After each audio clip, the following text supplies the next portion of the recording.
इस वीडियो में बात करते हैं क्लासेस एंड ऑब्जेक्ट्स के बारे में। तो सी प्लस प्लस में क्लासेस एंड ऑब्जेक्ट के बारे में पिछले लेक्चर में हम लोगों ने देखा था क्या होते हैं ये।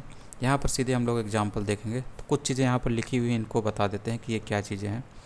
तो क्लास में जब हम कोई चीज़ बनाते हैं, कुछ भी अंदर वेरिएबल बनाते हैं, तो उस वेरिएबल को हम लोग बोलते हैं एट्रीब्यूट। ठीक है। और उसी के अंदर जब हम मेथड बनाते हैं, ठीक है, तो मेथड, उसको तो मेथड ही बोलते हैं। जिसको नॉर्मल हम लोग फंक्शन बोलते थे उसको हम लोग मेथड बोलते हैं क्लास के अंदर।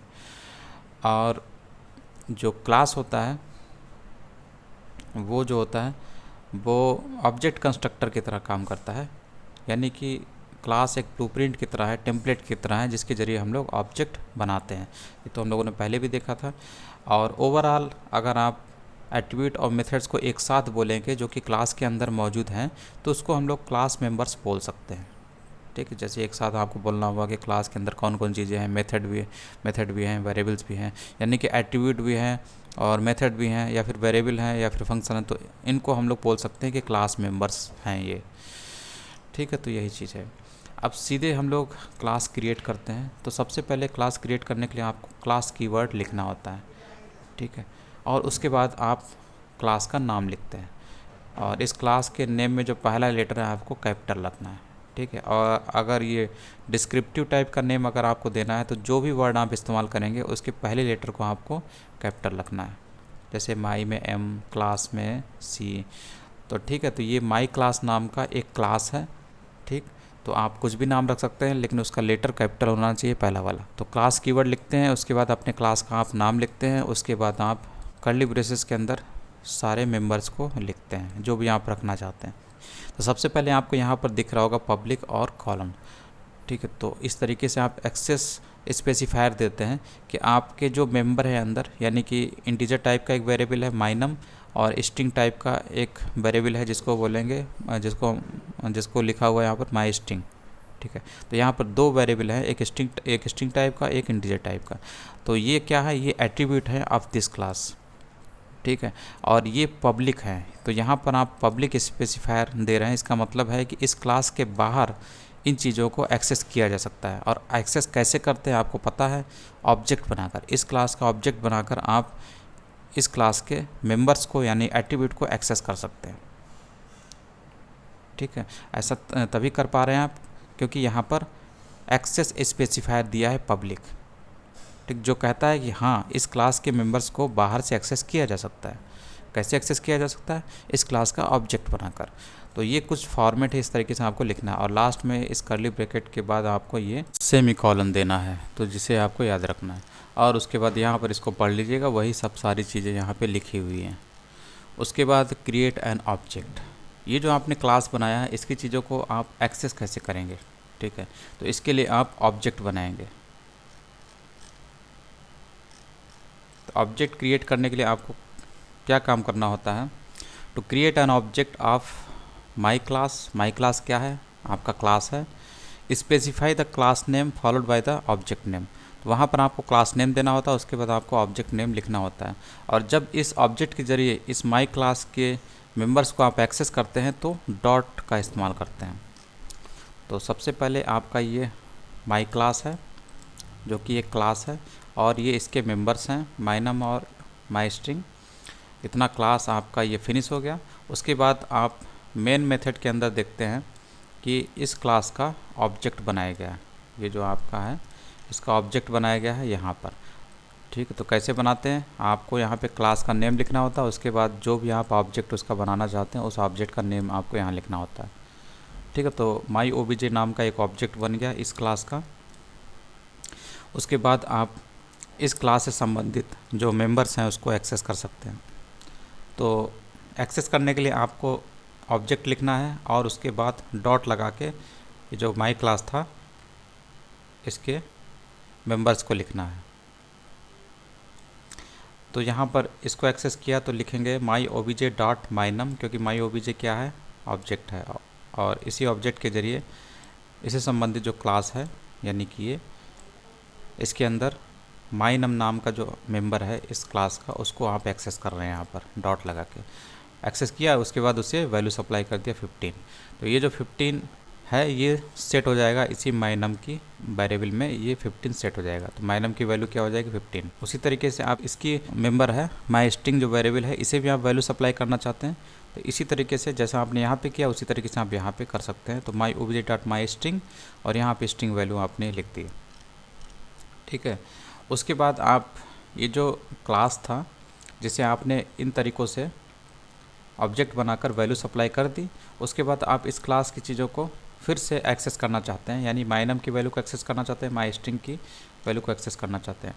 तो सिंपली आपको डॉट लगा के ऑब्जेक्ट नेम और डॉट लगा के आपको मेंबर जो वेरिएबल है उसका नाम लिखना होता है। माई ओब्जेक्ट डॉट माइनम, इससे आपको वैल्यू मिल जाएगी 15 और माई ओब्जेक्ट डॉट माई स्ट्रिंग, इससे वैल्यू मिल जाएगी आपको ये जो टेक्स्ट वैल्यू आपने सेट की थी इस स्ट्रिंग पे माई स्ट्रिंग नाम के वेरिएबल में, जो कि क्लास का मेंबर है यहाँ पर, वही आप उसको एक्सेस कर सकते हैं। तो सी आउट और इस इंसर्शन ऑपरेटर से आप इनकी वैल्यू को डिस्प्ले करा रहे हैं, ये वैल्यू आपको मिल जाती है इन दोनों से। इससे मिलेगा आपको ये वैल्यू और इससे मिलेगी आपको ये वैल्यू।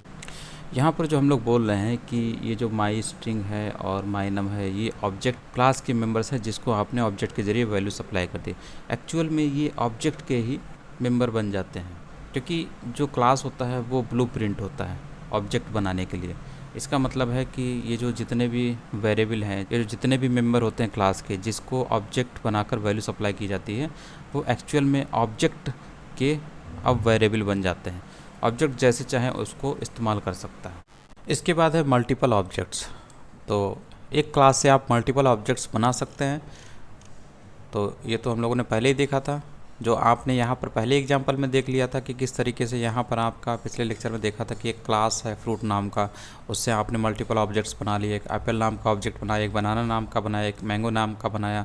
तो उसी तरीके से आप यहाँ पर मल्टीपल ऑब्जेक्ट्स बना सकते हैं टू एक्सेस कार्स मेंबर्स। तो मल्टीपल ऑब्जेक्ट के इस एग्जांपल में सबसे पहले इसने एक क्लास बनाया जिसका नाम है कार, ठीक है। तो ये एक कार क्लास है जिसके अंदर इसने 3 वेरिएबल बनाए हैं, 3 एट्रीब्यूट हैं या 3 मेंबर हैं इस क्लास के, ब्रांड, मॉडल और ईयर, ठीक है। तो ये वेरिएबल हैं, ये स्ट्रिंग टाइप का, ये स्ट्रिंग टाइप का, ये इंटीजर टाइप का। तो ओवरऑल ये क्या कहलाएंगे, एट्रीब्यूट ऑफ दिस कार या members of this car class, ठीक। और यहाँ पर पब्लिक स्पेसिफायर है इन सभी मेंबर्स के लिए, मतलब इन मेंबर्स को, एट्रीब्यूट को इस कार क्लास के बाहर एक्सेस किया जा सकता है, इसलिए आपने यहाँ पे पब्लिक लिखा है। और कैसे एक्सेस करेंगे, इस कार क्लास का ऑब्जेक्ट बनाकर। तो पहले तो इसे आपको वैल्यू भी सप्लाई करनी पड़ेगी, तो वैल्यू भी सप्लाई करेंगे, फिर बाद में हम लोग इसे एक्सेस भी करेंगे। तो सबसे पहले कार क्लास का पहला ऑब्जेक्ट बनाते हैं, ठीक है। तो यहाँ पर ऑब्जेक्ट बनाने का तरीका क्या है, सबसे पहले आप जो आपका क्लास नेम है वो देते हैं, उसके बाद जो भी आपको ऑब्जेक्ट नेम देना आप यहाँ पर दे सकते हैं। तो आपने कार obj1 नाम से एक ऑब्जेक्ट बनाया, पहला ऑब्जेक्ट इस कार क्लास का, और इसके ज़रिए आप इसके जो मेंबर्स हैं इनको एक्सेस करेंगे। तो सबसे पहले एक्सेस किया ब्रांड को, तो कार obj डॉट ब्रांड ऐसे एक्सेस किया। उसके बाद आप इसे वैल्यू सप्लाई कर देते हैं, ठीक, क्योंकि वैल्यू तो है नहीं तो आपको सप्लाई तो करनी पड़ेगी, तभी तो आप इसको बाद में यूज़ करेंगे। तो इस ब्रांड में आप क्या रखना चाहते हैं, BMW रखना चाहते हैं, तो आपने यहाँ पे BMW लिख दिया। उसके बाद आप इस मॉडल को एक्सेस करते हैं, कार obj1 डॉट मॉडल। फिर उसके बाद इसमें कौन सी वैल्यू देना चाहते हैं, X5 देना चाहते हैं, ठीक है। तो ये सारी स्ट्रिंग वैल्यू है जो कि इनको सप्लाई हो रही है, ये दोनों स्ट्रिंग वैल्यू जो कि सप्लाई हो रही है। उसके बाद ये ईयर को एक्सेस करना चाहते हैं, तो ईयर क्या इंटीजर टाइप का, तो आपको यहाँ पर इंटीजर वैल्यू देनी पड़ेगी। तो कार obj1 डॉट ईयर से आपने यहाँ पर एक इंटीजर वैल्यू दे दी 1999, ठीक है। तो इस हिसाब से आपने कार ऑब्जेक्ट के ज़रिए यहाँ पर ये जो मेंबर्स हैं इनको वैल्यू सप्लाई कर दी। उसके बाद दूसरा ऑब्जेक्ट आपने बनाया कार obj2, और इसके ज़रिए भी आप ये जो मेंबर्स हैं इनको वैल्यू सप्लाई करते हैं, ठीक। तो उस हिसाब से आपने ऑब्जेक्ट कार obj2 के लिए ये जो कार्स के मेंबर थे इनको आपने वैल्यू सप्लाई कर दी, जो आपको यहाँ पे दिख रहा होगा। इसके बाद आप सी आउट और इंसर्शन ऑपरेटर के ज़रिए इनकी जो वैल्यूज़ थी, ब्रांड कार obj1 ने जो ब्रांड की वैल्यू दी थी वो उसको एक्सेस कर सकते हैं, उसने जो कार obj1 ने जो मॉडल की वैल्यू दी थी उसे एक्सेस कर सकते हैं, और ईयर की जो वैल्यू उसने दी थी, तीनों को आप एक्सेस कर सकते हैं इस तरीके से। और उसी तरीके से कार obj2 ने ब्रांड, मॉडल और ईयर की क्या वैल्यू दी थी, इस तरीके से आप उसे एक्सेस कर सकते हैं। तो इस तरीके से आपने देखा कि इस क्लास ब्लूप्रिंट से आप ऑब्जेक्ट बनाते हैं और उसके बाद आप क्लास के जो मेंबर्स हैं उनको ऑब्जेक्ट का मेंबर बनाकर इन ऑब्जेक्ट्स को कहीं भी इस्तेमाल कर सकते हैं। इस हिसाब से आपने देखा कि कार क्लास जो है एक ब्लूप्रिंट की तरह काम कर रहा है और इसके ज़रिए आप ऑब्जेक्ट बनाते हैं और इस कार क्लास की चीज़ों को एक्सेस करते हैं और अपना इस्तेमाल करते हैं। जैसे आपने वैल्यू सप्लाई कर दी इसको और इसे इस्तेमाल जहाँ भी आपको करना है कर सकते हैं। तो इसको ऐसे एज्यूम कर सकते हैं कि कार क्लास जो है एक आपने कोई ऑफलाइन फॉर्म देखा होगा, तो ऑफलाइन फॉर्म जो होता है एक ब्लूप्रिंट की तरह होता है, ठीक है। तो वो एक क्लास होता है, एक समझिए जो नॉन फील्ड फॉर्म होता है वो एक क्लास की तरह है। जब उसे कोई यूज़र फिल कर देता है तो वो एक ऑब्जेक्ट की तरह हो जाता है। फिर नया पर्सन आता है, उसने उस नॉन फील्ड फॉर्म को लिया और उसे फिल कर दिया तो वो एक दूसरा ऑब्जेक्ट हो गया, ठीक है। तो इस तरीके से आप इसको समझ सकते हैं कि जो क्लास होता है वो नॉन फील्ड फॉर्म होता है और जितने लोग उस कागज़ के टुकड़े को लेंगे, ठीक है, वो एक ऑब्जेक्ट बन जाता है क्योंकि वो उसमें अपनी एंट्री फिल कर देते हैं। इसको ऐसे भी समझ सकते हैं।